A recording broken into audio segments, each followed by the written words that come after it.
Salut à tous, c'est Lunaris. Aujourd'hui, le test du mini PC WK Dog C9.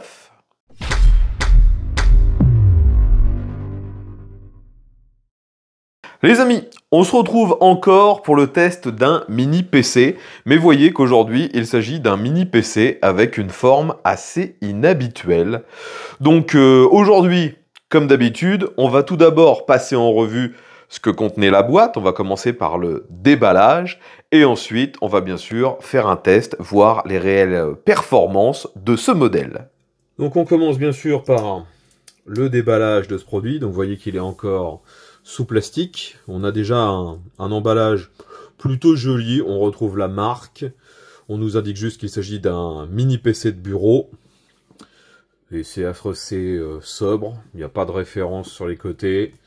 Derrière, on a juste le modèle GH9, Intel Core i9 12900HK, 32 Go de stockage, 32 Go de RAM, 1 Tera de stockage, et après bah, c'est le Wi-Fi, LAN, et ça nous dit que ça doit consommer au maximum 120 watts. Donc, commençons par le déballage.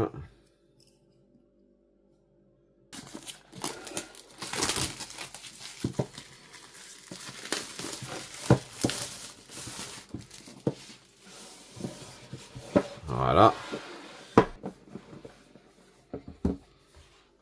Et voilà donc l'ordinateur. Vous voyez qu'il a une forme très inhabituelle.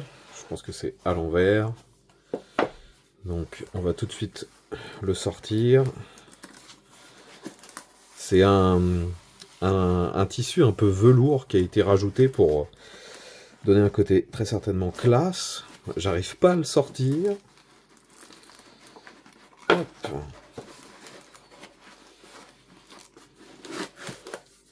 Donc, on a une forme un peu triangulaire. Je vais retirer le plastique de protection.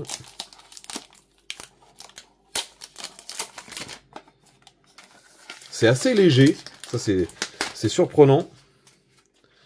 Et donc vous voyez une finition plastique, gris mat. On a quelques infos ici, mais je pense que c'est plus pour la déco. C'est pas réellement le nom du produit. On retrouve le nom de la marque ici. Sur la partie supérieure, c'est une petite aération. Sur le côté, une référence. On lui dit que c'est Made in China. Ici, on a deux USB 3. On a HDMI et DisplayPort. Deux ports LAN. L'alimentation. Pareil, une grille pour les aérations. Ça, c'est juste un patin antidérapant. Ici, on a le petit logo Intel Core i9.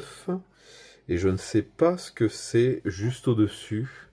Peut-être un lecteur d'empreintes. Il faut que je regarde la notice. Ici, donc, on retrouve les ports, entre guillemets, en façade.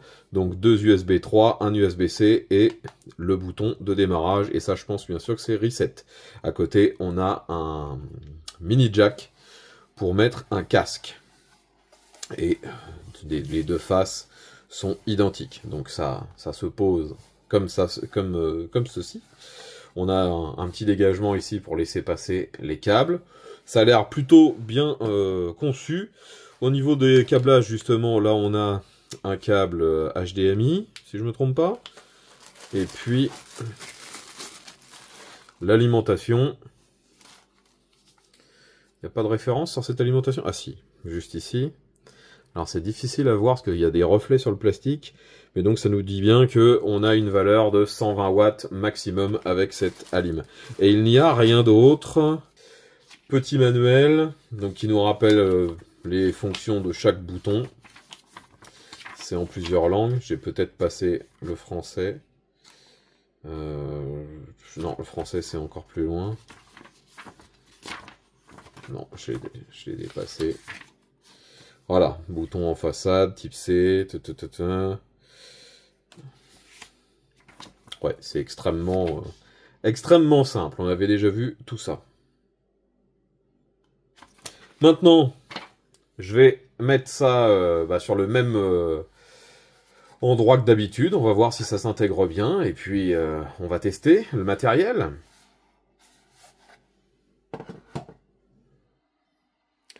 Donc voilà, l'ordinateur, une fois relié au même endroit que d'habitude pour mes autres tests. Bien sûr, il a un format inhabituel, donc je vais pas le laisser comme ça. Car là, il est clairement gênant. Donc, vu qu'il n'est pas trop épais, je peux le ranger à plat, comme ceci, sous l'ordinateur. Et comme ça, j'ai les ports en façade. Mais donc, c'est un autre design. Il faut vraiment que ça soit compatible avec, avec votre domicile.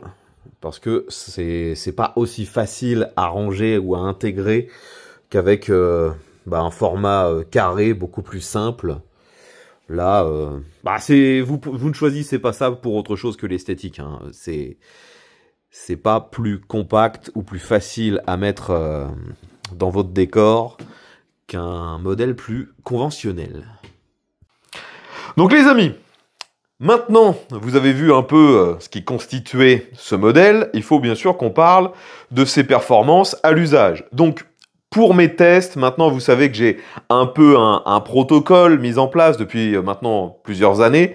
Donc à chaque fois j'essaye surtout sur des jeux vidéo car ce sont globalement les applications qui demandent le plus de ressources, du moins pour un usage, on va dire, du quotidien. Je ne parle pas d'usage professionnel pour ces machines.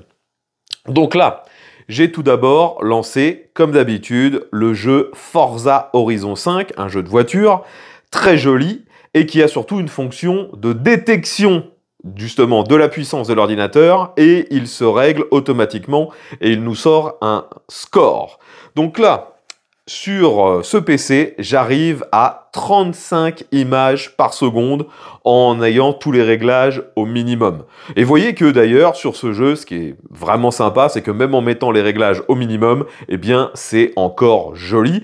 Et à 35-36 images par seconde, eh bien, c'est parfaitement fluide. On peut jouer à ce jeu de voiture sans aucun problème, sans latence, sans ralentissement, c'est ultra fluide.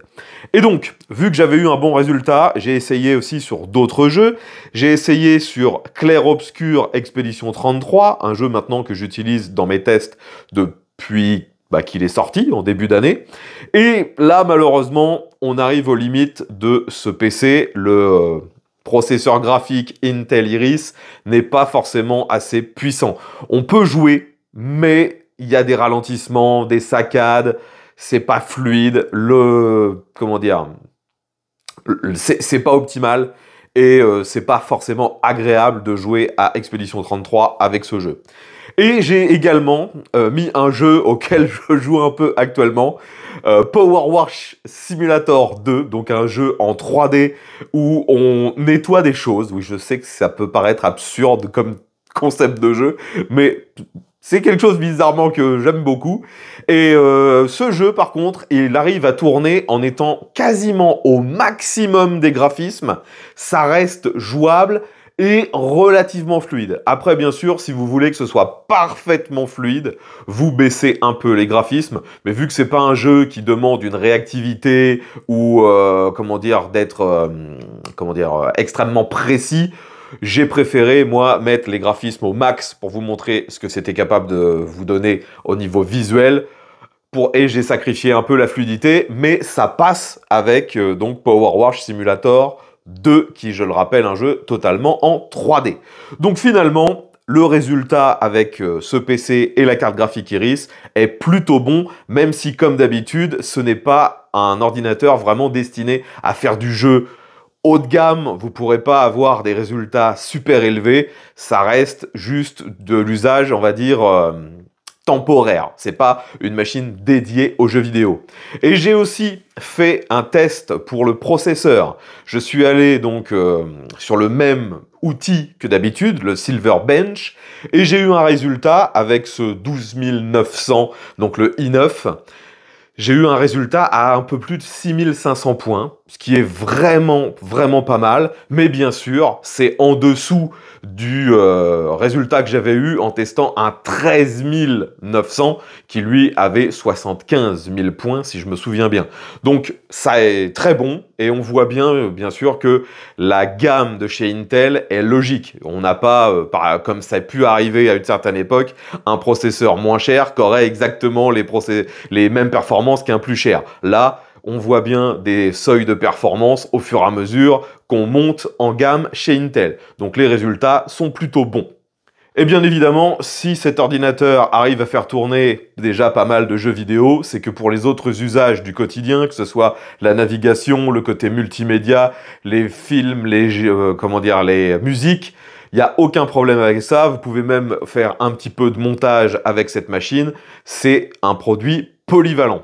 Maintenant, il faut bien sûr qu'on parle du tarif. Et là, je trouve que finalement, ce produit est pour moi un tout petit peu trop cher par rapport à ses concurrents. Et je suppose en fait que ce qu'on paye, c'est son esthétique. Il a, vous voyez, ce format un peu triangulaire qui se démarque vraiment de la concurrence. Et pour moi, c'est vraiment ce qu'on paye avec ce produit. Parce que en termes de puissance, vous pouvez trouver des concurrents qui ont quasiment la même pour un peu moins cher. Là, ce C9 est vendu sur le site du fabricant pour environ 600 €. Donc regardez, il y a peut-être des codes promo qui traînent, peut-être même dans la description. J'en ai pas encore parlé avec la marque. Et le produit fonctionne bien. Il n'est pas non plus extrêmement plus cher que ses concurrents directs. Mais je trouve que c'est un petit peu plus cher. Donc pour moi, ça se destine vraiment à quelqu'un qui a bien sûr besoin d'un ordinateur de ce genre, mais surtout qui souhaite avoir cette esthétique, ce format de PC qui se met un peu à la verticale. Car si comme moi, vous avez vraiment très peu de place et vous vous retrouvez à le mettre à plat, le PC perd un peu de son intérêt. L'esthétique est complètement gâchée si vous le mettez à plat. Donc voilà. C'est pas une mauvaise machine, c'est même plutôt bon. Maintenant, il faut savoir ce qu'on veut. Vous pouvez pas avoir une esthétique différente en payant le prix d'un PC normal. Voilà les amis, tout ce que je pouvais vous dire sur ce C9. Si vous avez des questions, je vous mets bien sûr un lien vers le site du fabricant où vous retrouverez toutes les caractéristiques du produit. Si vous avez des questions, l'espace commentaire est là pour ça. Si vous avez déjà testé ce produit, si vous avez un avis, pareil, vous pouvez nous le donner dans l'espace commentaire. Si cette vidéo vous a été utile, n'oubliez pas le petit pouce vers le haut. Pensez à la partager sur les réseaux sociaux. Je vous invite à vous abonner si vous aimez ce genre de contenu. Et je vous invite également à aller regarder mes anciennes vidéos. J'ai déjà testé un bon paquet de PC de ce genre. Je vous dis à bientôt et ve à tous!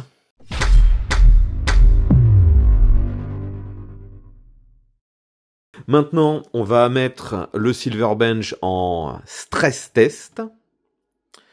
Donc ça va utiliser le maximum des performances du produit. Logiquement, on devrait très très vite entendre la ventilation se déclencher.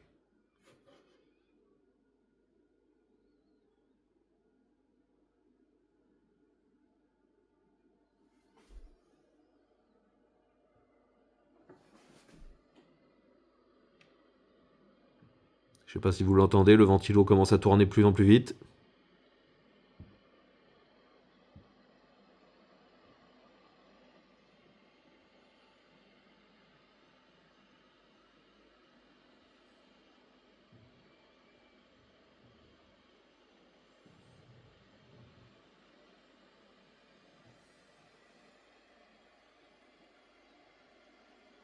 Là, maintenant, même en étant à environ 1 mètre, on entend bien le ventilo.